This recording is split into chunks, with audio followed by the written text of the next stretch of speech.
Welcome, my dear friends. It's great to see you again. In case we haven't been introduced, I'm Stephen Clements, a writer, a gamer, and an appreciator of big brain activities in general. On this channel, I perform dramatic story readings, I provide role-playing game and movie reviews, and I get to talk to interesting people. In this episode, we're going to be doing a dramatic reading of my short story, Daniel and the Dragon, originally published in the young adult dark retelling a Bible story short story collection, In the Beginning, edited by dear friend Laureen Cantwell, who I also worked with on Memphis Noir and the short story Battle, which while I love the story, I do have to double check the text to make sure it includes words that I am brave enough to say on camera. But for Daniel and the Dragon, my contribution to the short story collection, I chose because the prophet Daniel, I don't know that he gets enough credit these days for the objectively crazy, balls out, manly, crusader-like stuff that he did while in captivity in Babylon. Because remember, the Israelites in his age were taken as slaves to Babylon. So from this position of weakness, somehow he managed to wreck shop on some of the pagan and demon cults of the city and got away with it. He was a very impressive dude. That's why he is considered a prophet of the Old Testament. And with December 17th being the Eastern Orthodox feast of the prophet Daniel, I decided this was a good time to do the dramatic reading for Daniel and the Dragon, because I know I got orthobros out there. Much love. Now, this is one of my longer short stories, so this is going to be broken into two parts. So you can celebrate the prophet Daniel and the glory he rendered unto God for at least half of the month of December. Talk about a deal. What other channel gives you that? And it was an honor for me to get to kick off the opening of the book, with Daniel and the Dragon providing the opening chapter. And since each of the authors were to do a dark young adult retelling of a Bible story, we open each chapter with a quote from the Bible to help set the stage for what is to follow. And so the opening Bible verses I chose to introduce Daniel and the Dragon are as follows. Daniel chapter 14, verses 23 through 26 from the New American Bible. There was a great dragon which the Babylonians worshipped. "Look," said the king to Daniel, "you cannot deny that this is a living God, so adore it." But Daniel answered, "I adore the Lord my God, for he is the living God. Give me permission, O king, and I will kill this dragon without sword or club." "I give you permission," the king said. And then we get into the short story proper. Daniel and the Dragon by Stephen Clements. "Your God is a liar!" roared the wizened man in thin black robes as he pounded his breast with his fist. Habakkuk stood by the gates of the temple as his master picked a fight with a sanctuary full of the slavish followers of Bel, a bloodthirsty demon god. A fire raged in the fanged maw of a giant stone head sunken in the back of the temple, there to receive the offerings rendered unto Bel. He had seen this before in other temple raids with his master, though not on such a massive scale, and not at the heart of the demon cult in Babylon itself. The fire raged, as the greatest offering that the Babylonians could sacrifice to their beloved god Bel was their own newborn children, whom they rolled screaming and helpless down a hand-shaped altar into his fiery maw. They offered the fruit of their wombs to their dark god, who devoured the innocent souls sacrificed to him in eldritch rituals. Daniel had flaunted his defiance and ridicule of the followers of Bel to their faces several times before, but this was the first time he had disrupted a ritual sacrifice. Terrified as Hab was of this grisly den of bloodstained idolatry, and of being honor-bound to defend his master's life, even as Daniel carelessly endangered Hab's, Habakkuk held his ground. There was no one to bar his way, should he choose to run, and only his love for the man who had saved his life kept his feet rooted in place. "You will not shed this innocent's blood tonight, spawn of the black pits!" shouted Daniel. He fearlessly climbed steps blackened by soot and human blood over the centuries toward the stone hand on which lay the infant, its hands and feet bound with cord, squirming and crying, flanked by two nude, shorn acolytes holding aloft brazen cups filled with smoking incense. A flabby, bald man stood beside the altar, himself naked save a black goatskin skirt held up by leather straps that crossed over his sweaty chest. His hate-filled eyes, darkened with coal, bore into Daniel, the mad Israelite that refused to know his place. The priest's silky voice slithered in intense warning. I would crush your skull now. You live only because Cyrus the Persian suffers it so. Leave, Daniel. Persia may not always rule Babylon. Habakkuk's eyes had been trained through an unfortunate amount of violence how to size up an opponent, and he knew that Belshazzar, the high priest of Bel, could keep that promise. He was larger and stronger than Daniel, and his hands were skilled in how to bleed out a man's neck with a single smooth cut. Habakkuk kept his grip on the dagger within his robes as he watched Daniel climb the final step to the altar and take the bound child in his arms. Your false god has cursed many innocent souls, Belshazzar, but this one he will not have, said Daniel. Not turning his back on the seething priest, Daniel stepped down from the giant stone hand. The squealing of the child diminished, as though it knew fate had smiled kindly upon it. Habakkuk's wary eyes broke from scanning the increasingly restless crowd to track the high priest's reaction. He saw the priest's face twist with barely restrained malice, which oozed into his voice as it grew from a rumble to a roar. Persia's might will not always protect you, defiler. Bel, the devourer of the unworthy, may find a king who cannot enforce his own laws, too weak to bear the crown. The outraged cultist looked on in impotent fury at the man who'd been brought in chains from Jerusalem as a conquered slave and who now made off with the feast of Bel. Belshazzar raised his hand to stay their violent desires. The time to strike had not yet come. As Daniel whisked through the exit, Habakkuk kept his eyes trained on the room, fearing that they would rush upon them as the realization of Daniel's triumph became final. Seeing the way was clear, he made a sign against the evil eye, certain that curses would be made against him upon his departure. The master and his young servant marched swiftly through the labyrinthine halls they had stolen through to get here, past the bodies of the sentries they had slain on the way, and away from the bowels of the temple into the black-mooned night. Their way was scantily illuminated by the flickering torchlight, ensconced along the mud-brick street. Normally, when Daniel acted rashly in public or mocked Bel's faithful, Habakkuk simply looked down, embarrassed for the spectacle his master made while they bought bread in the market, afraid that he would one day provoke a fight greater than he could handle or provoke another assassin to steal into his house with dagger drawn. The weight of what they had just done, killed 2 temple guards, and stolen the offering of an unholy rite, overwhelmed the tactical calm he had been using to rule his mind. Hab wanted to voice his objections to the myriad insults Daniel had done to the cult of Bel before, but this time, his fear of his master's disapproval could not restrain his words. Master, why must you do this? All religions are to be respected in Babylon. King Cyrus decreed. You had no right to steal their offering. Daniel gave those words little notice, continuing his charge ahead. All that leads men to the light of the divine I respect. That was infernal darkness.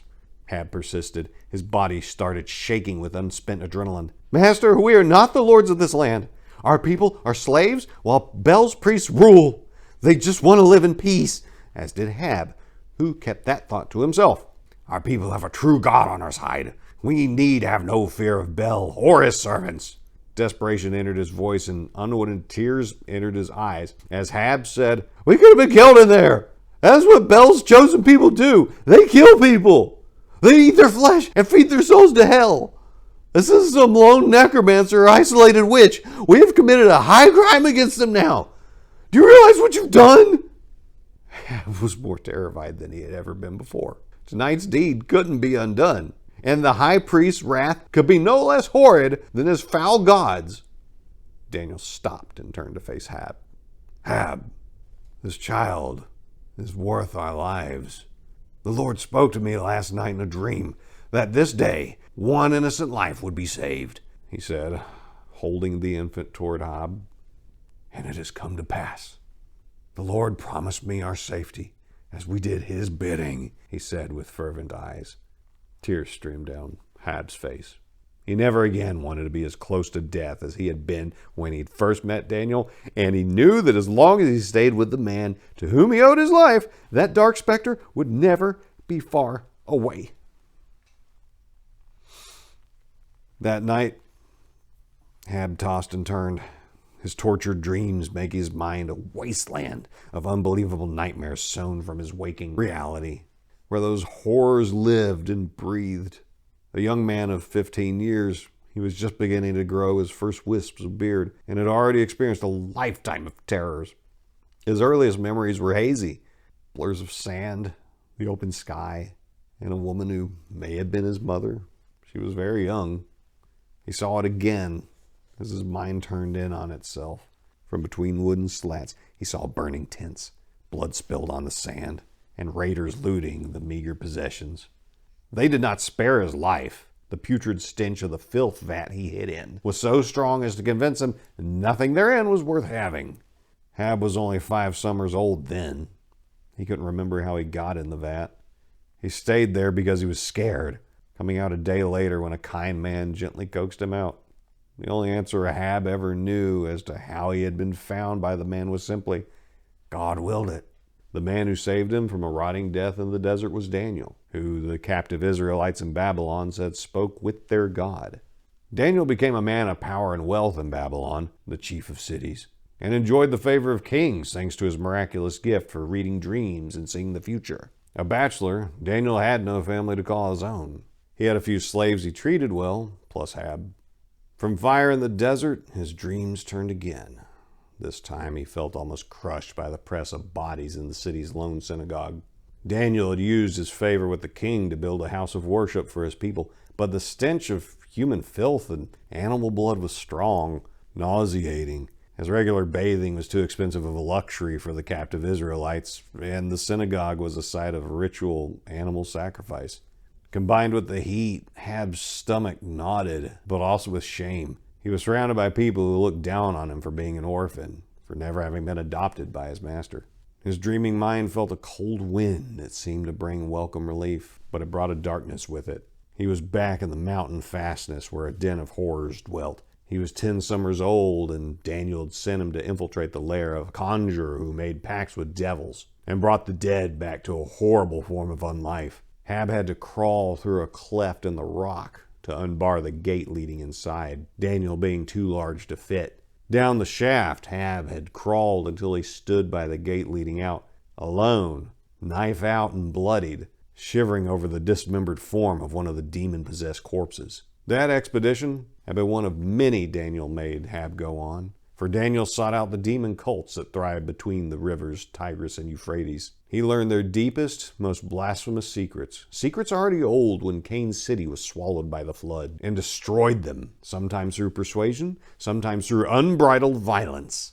Hab witnessed the horrors of these dens of iniquity, the unspeakable things, the disgusting orgies, fire-charred bodies, crawling things, and the altars decorated with eldritch signs that leave their marks on those cursed to behold them.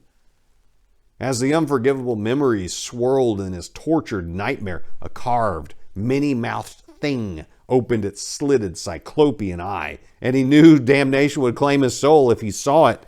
Panic spilled out of his heart. He felt as if it would burst forth from his mouth, but he was awakened before the lolling eye could fix on him. Up, up, came his master's voice. Hab was shaken by the night terrors, cold but glad to be pulled back to this world, far enough for his dreams to not reach him for a few more hours. Come, we must prepare and humble our spirits before the Lord. This day, Cyrus, King of Kings, will come before us with judgment. Hab knew nothing about this. The King of Kings? Here? What, master? The answer to a supplication made by a spirit drowned in darkness will be given this day by the one who loves the light above all the myriad idols of the void in the city of the yawning womb. Hab knew better than to ask for more details. Daniel often spoke this way, and he was always right. Lounging in his golden throne, the royal governor was not amused. I know from whom you bring this message, but no courier has come from our king, and my scouts that surveil the environs of our city have seen nothing. I am not convinced of a word you've said, the curly-bearded man, bedecked in silk robes, concluded, catching a slim, jeweled rod he had been absent-mindedly twirling around ever since Hab had been shown into the throne room. He smirked at his courtesans, who giggled in accordance with his derision for the prophet, Daniel's lackey. Hab went to protest one last time that his master was never wrong, but was interrupted by the sound of hooves on marble. He looked over his shoulder to see a flurry of guards and courtiers falling after a man on horseback who had the arrogance to ride into the royal court. The royal governor's jaw dropped, as he did to the floor, to commence groveling. While he had never seen this man on horseback before, Hab knew he had to be none other than Cyrus the Persian, King of Kings. Besides the fact that everyone in the room prostrated themselves on the ground as the man swung out of his saddle, he had the bearing of the Greek demigods Daniel had insisted Hab read about. Standing more than 2 heads above Hab, he was as broad and as powerfully muscled as a prized sacrificial bull. His long black hair curled in rings beneath his helmet, and he bore a prodigious beard to match. He moved with the grace of an athlete and had the predatory eye of a hunter. Hab looked into the man's eyes and saw a man who could be of great generosity and kindness, and shades of a man who would ruthlessly kill for power. Looking around the room, the Titan seemed unimpressed by the people lying on the ground, making themselves smaller so that he could appear the greater. His eyebrows raised upon seeing the royal governor on his belly, but then his eyes filled with bemusement at the coarse-garmented Israelite boy kneeling and staring him right in the face. "Greetings, young man," boomed the man's hearty voice, the power of which shook the very pillars of the hall. "I am Cyrus, King of Kings, ruler of the known world, descended from Perseus and his sons. And who might you be? One so brave as to meet my gaze." Hab tried to mouth an answer, or to look away, or to do anything other than continue insulting the most powerful man in the world by looking him in the eyes. Cyrus took one resounding step after another, slowly walking toward the young men. "By your skull cap, I know you to be an Israelite. You worship the God of Abraham, yes?" By now the king was standing next to Hab, who'd gone pale, the color drained from his olive skin. "Yes," he mumbled. "I am a son of Abraham, of the tribe of Levi, student of Daniel." A broad smile crossed Cyrus's face as he extended his enormous hand to take Hab's arm and raise him up. "Well met, good and faithful servant. You honor a most worthy divinity who brings light to the world. Now, go, fetch your master and bring him to me." His eyes wide and dazed from standing so close to a man whose armor shone like the sun, Hab only managed an awkward nod before shuffling away as fast as he could. Sitting quietly on the rug behind Daniel in the study, Hab finally remembered to avert his gaze from the King of Kings, staring intently at the knotted patterns of the fabric. Even so, he could not help but overhear a conversation between the old friends. Hab knew that the 2 men had written letters to each other, and that Daniel had been to the king's court on several occasions. But the relaxed familiarity he heard in their voices was surprising. The king stood upright, one hand on his hip, sipping beer from a chalice, still wearing his dusty leather riding clothes. "Thank you for joining me on such short notice," Cyrus said to Daniel, a man at least 10 years his senior. Daniel bowed. "It is good for those who love the light of the divine to have fellowship together. In this evil-haunted land of Babylon, there is no rest for those such as us." Cyrus raised his cup in salutation. "To our heavenly Lord." Daniel continued, "I understand you are respectful of your conquered people's ways, but, my King of Kings, you must forbid these fiendish acts. The sacrifice of people must end." Hab was stunned to hear his master tell the most powerful man in the world what to do. Cyrus's eyes turned conspiratorial. "I heard you took it upon yourself to make that so, at least for one soul. Belshazzar sent an emissary to my camp asking for your head." Hab was curious at the last comment. Cyrus had not announced his coming to Babylon, so how had Belshazzar known where to send the messenger? Daniel knew. He had no doubt foreseen the king's coming in a revelation from the Lord. Had Belshazzar's mute stone idol told him as well? "If striking my head from my neck will end the murder of innocents fed to the demons of the earth, so be it! If it pleases your majesty, what say we have it done? I believe my fellow Habakkuk has a blade on him. Then your highness can bring your army in from outside our walls and destroy the cult of Bel." Hab, already overwhelmed by his present situation, was further alarmed by the offer of his dagger. Enough attempts had been made on his and Daniel's lives to cause him to wear it at all times, but he didn't know how the king would react to learning Hab was armed. Were that army to purge the blood temple of Bel's priests, his faithful in Babylon, then Assyria, Lebanon, and Chaldea would rise in revolt, and that army, outfitted for show, would suddenly find itself behind enemy lines. A usurper to my throne could rise in the east, claiming I have defied the gods, cut off my support, and plunge our world into chaos, Cyrus said. letting the weight of his words sink in. "I told you, this must take time." Daniel looked hurt. "A child, Cyrus! They were going to murder a child," he protested. Cyrus responded with steel in his voice. "One child of many that they sacrifice each year. You would have me sacrifice 1,000,000 children with no hope for victory. Do not lecture me, of all people, about the value of one child's life." The two men stared at each other, each not yielding his point. Hab continued staring down with determination, even as he pondered the pregnancy of Cyrus's last statement. Daniel had taught him to study people, to ferret out intentions and motivations, so as to better discover hidden infernalists.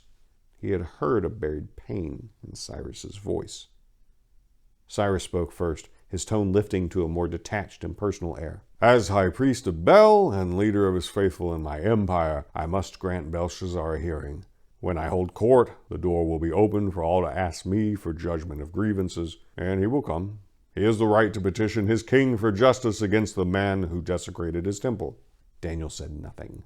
His intense eyes blazed with the zeal of a man who lost no sleep over violating the laws of man to serve a higher law. He was not sorry for killing the guards or breaking Cyrus's edict guaranteeing freedom of worship, even though he knew the penalty for such a high crime. Daniel made no excuses. After a heavy silence, Cyrus continued, "Of course I will not grant the execution he will demand, old friend. But while you continue hacking at the roots, I must make the tree appear strong as ever. Belshazzar will have his audience, and you will accept a short exile, and no more." Daniel bowed again. "I'm heartened to see that your short time in this wicked city has not clouded your judgment, my friend. Now, let us resume where we last left off, speaking of holy things," he finished, with a waft of friendly feeling coming back into the room. Small oil lamps lit Daniel's library well enough for him to read far into the night, which is where Hab, carrying a mug of drink and a bowl of soup to his master, found him. He had neglected supper for his research again. As Hab entered the room and placed the food down on his master's table, he recognized the text Daniel was reading, and the memory of the place they had brought it from sent a cold shiver down his spine. Hab hoped his master was reading this out of idle curiosity, not using it to plan their next expedition. "Your dinner, master?" Daniel continued, tracing along the text with an outstretched, bony finger. He did not appear to notice the attempted interruption. "Master!" Hab shouted, looking in either direction over his shoulders and swiftly pulling a knife from his robes. Daniel was startled but ready for an ambush, his reflexes as good as ever. When the need to swing his blade did not present itself, Daniel's eyes fixed on Hab. "Oh, did I forget dinner again?" "Yes, but you were studying.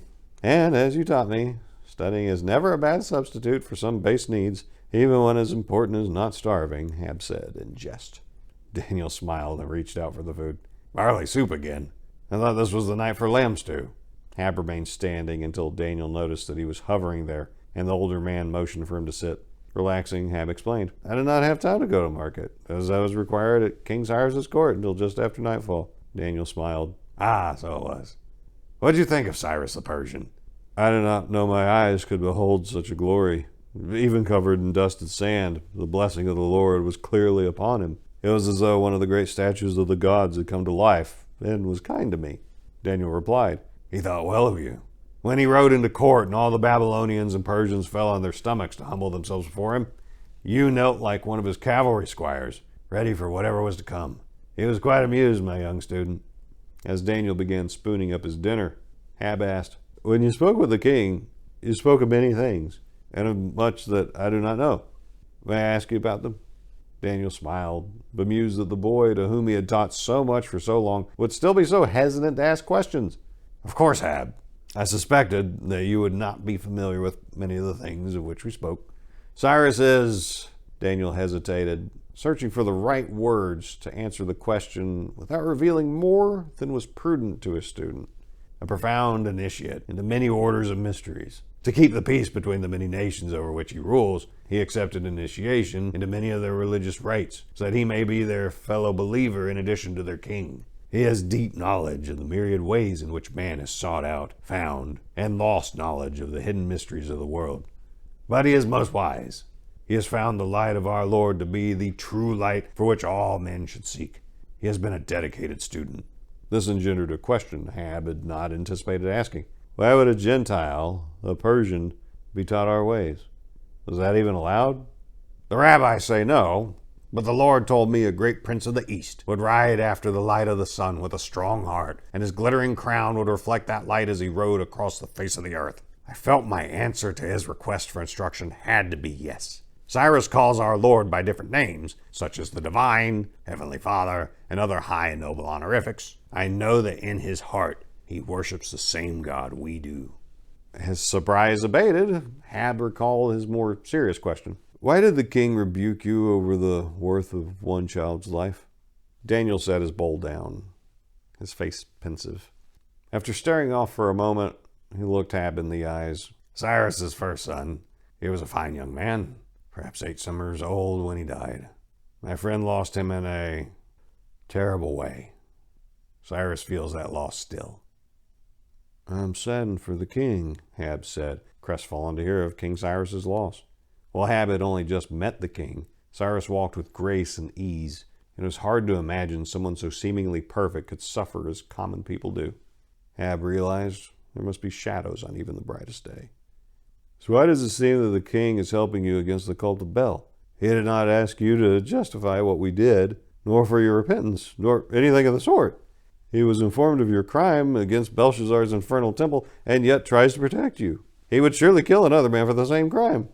Daniel withdrew his hands from around the half-eaten bowl of his soup, his eyes heavy with thought. Cyrus is of the same purpose as we are when it comes to the demon Bel and his wretched slaves. It is true what Cyrus said. He provides me with the shield we need to hunt down and wipe out the worst of the demon cults in his land. But he wishes to see the reign of Bel destroyed worldwide. You see, his uncle, the previous king, he was a secret devotee of Bel, hiding it from his kinsmen. As his moral strength failed him, he was replaced by unnatural hunger and corruption. He... Go on, Hab prompted, rapt with attention. Cyrus's uncle, in a fit of religious ecstasy, murdered Cyrus's son while Cyrus was out hunting. He butchered him like a beast, baked the meat into a pie, then fed it to Cyrus upon his return. Part of Hab wished he could be shocked by such a demonic revelation anymore. Daniel pursed his lips and finished the story. When Cyrus had finished the meal, his uncle roared with laughter and gloated over what he had done. Cyrus, a mere noble at the time, flew at his uncle, but was overwhelmed, beaten, and thrown into prison. He escaped and raised an army to destroy the monster his uncle had become, and in a great battle he triumphed. The troubling thing is that when Cyrus ran his uncle through, even when he cut off the old devil's head, he would not die. Locked in the darkest cellar beneath a forgotten tower in the Zagros Mountains is his uncle's head, still gibbering with the most blasphemous secrets and curses of blackest hell. The night wind whistled through the open window, causing the oil lamp's flames to dance. Hab had enough answers for tonight. And that concludes part 1 of Daniel and the Dragon. I really enjoyed writing this one as a way for me to honor such a great man as Daniel the prophet and Cyrus, king of the Persian Empire. From what I can tell in my research of both men, they were paragons of mankind, each in their own way, and each improving the world that he found. The fact that 2 such towering figures of history were reportedly friends, that's great. It's like a power team assembling. I'm hoping you're enjoying this adaptation of the story of Daniel the prophet in a Lovecraftian horror sense, perhaps even in a sword and sorcery sense, because I think far too many of us in this modern day and age forget what the world was once like. It was a much more brutal and much more terrifying place to live, where cults like Bel and the fiery sacrifice of human children, that was a thing. And there was a time when much of the world was covered in societies that relied on human sacrifice to appease their gods. And while the modern day isn't perfect, we do live in an age where determined people of faith have fought that back as far as we can for the time, and God willing and our strength preserved, we will push it back further. So I encourage you to look more into the history of the prophet Daniel and Cyrus, king of the Persians. And join me next time for part 2. And if you enjoyed this one, remember to like, subscribe, share around. One way the faithful can entice others to partake in our faith, to be interested in it, is to share the stories of it. And hopefully mine will do that. And until next time, my dear friends, I wish you nothing but the best.